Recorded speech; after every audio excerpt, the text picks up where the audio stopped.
আসসালামু আলাইকুম। জাম্বিয়ার বিপক্ষে ৪৩ মিনিটে লিওনেল মেসি দারুণ একটা গোল করেছিলেন।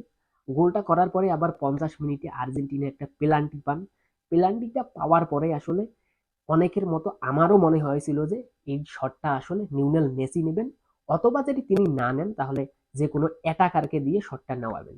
কিন্তু সকলকে অবাক করে দিয়ে লিওনেল মেসি আসলে শটটা নেওয়ার জন্য ওতামেন্ডিকে ইশারা করলেন এবং ওতামেন্ডিও দারুণ শটে আসলে গোলটা করেছেন। কিন্তু এখন প্রশ্ন হচ্ছে, বা অনেকের প্রশ্ন মনে জাগতে পারে যে নিকোলাস ওতামেন্ডিকে কেন লিওনেল মেসি শটটা নিতে দিলেন বা ডাকলেন।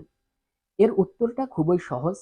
যারা জানেন না তাদেরকেই আসলে আমি বলতে চাই যে লিওনেল মেসির মতো আসলে নিকোলাস ওতামেন্ডিও আর্জেন্টিনার জার্সিতে আর্জেন্টিনা অর্থাৎ তাদের নিজের দেশে শেষ ম্যাচটা অলরেডি খেলে ফেলেছেন। তাই আসলে লিওনেল মেসি তার আবেগীয় একটা ডিসিশন নিয়েছেন, নিকোলাস ওতামেন্ডির শেষ ম্যাচটা যেন ভালো কিছু বা সুখকর কিছু স্মৃতি নিয়ে শেষ করতে পারেন। এজন্যই আসলে নিকোলাস ওতামেন্ডিকে লিওনেল মেসি শটটা নেওয়ার জন্য আমন্ত্রণ করেছেন।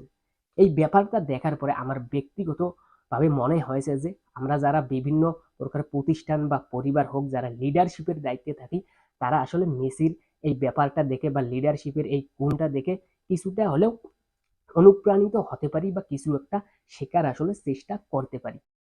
যাই হোক, একেবারে মূল পয়েন্টে চলে আসি। সেটা হচ্ছে যে ঠিক বিশ্বকাপের আগে এই দুইটা প্রস্তুতিমূলক ম্যাচ খেলা যে কতটা গুরুত্বপূর্ণ আর্জেন্টিনার জন্য, সেটা আসলে আমি অন্তত পক্ষে বলে শেষ করতে পারবো না। আমার কাছে যে পয়েন্টটা সব থেকে গুরুত্বপূর্ণ মনে হয়েছে সেটা হচ্ছে যে নিউনেল স্কালোনি এই দুইটা ম্যাচ খেলার পরে তিনি দুজন তরুণকে আসলে বিশ্বকাপের স্কোয়াডের জন্য মনে হচ্ছে যে কনফার্ম করেছেন।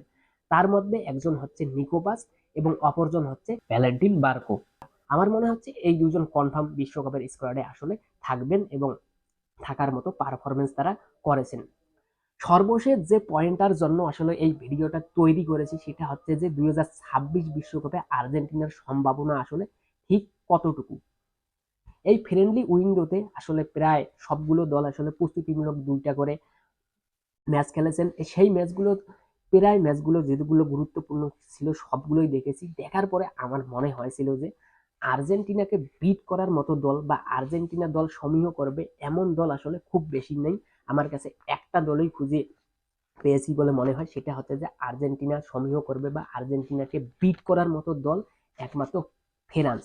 তাছাড়া অন্য কোনো দল আমার কাছে তেমন মনে হয় নাই। এখানে আসলে অনেকেই স্পেনের কথা টেনে আনবেন জানি, তো হবে আমার কাছে মনে হয়েছে স্পেন আসলে বা আর্জেন্টিনা স্পেনকে সমীহ করবে বা আর্জেন্টিনার থেকে ফেভারিট স্পেন, এটা আমার কাছে মনে হয় নাই। সর্বশেষ কথা হচ্ছে যে 2026 বিশ্বকাপের জন্য আমার কাছে যদি হট ফেভারিট দুইটা দলের নাম জানতে চান তাহলে আমি 1 নম্বরে রাখবো আসলে ফ্রান্সকে, 2 নম্বরে রাখবো আর্জেন্টিনাকে। যাই হোক, আমার মতের সাথে অনেকের মত না মিলতে পারে বা আপনার মত না মিলতে পারে, সেটা আপনার যে মত আছে সেটা আসলে কমেন্ট বক্সে জানাতে পারেন। কমেন্ট বক্সেও আসলে আলাপ করা যাবে বা আপনার উত্তর পেয়ে যাবেন।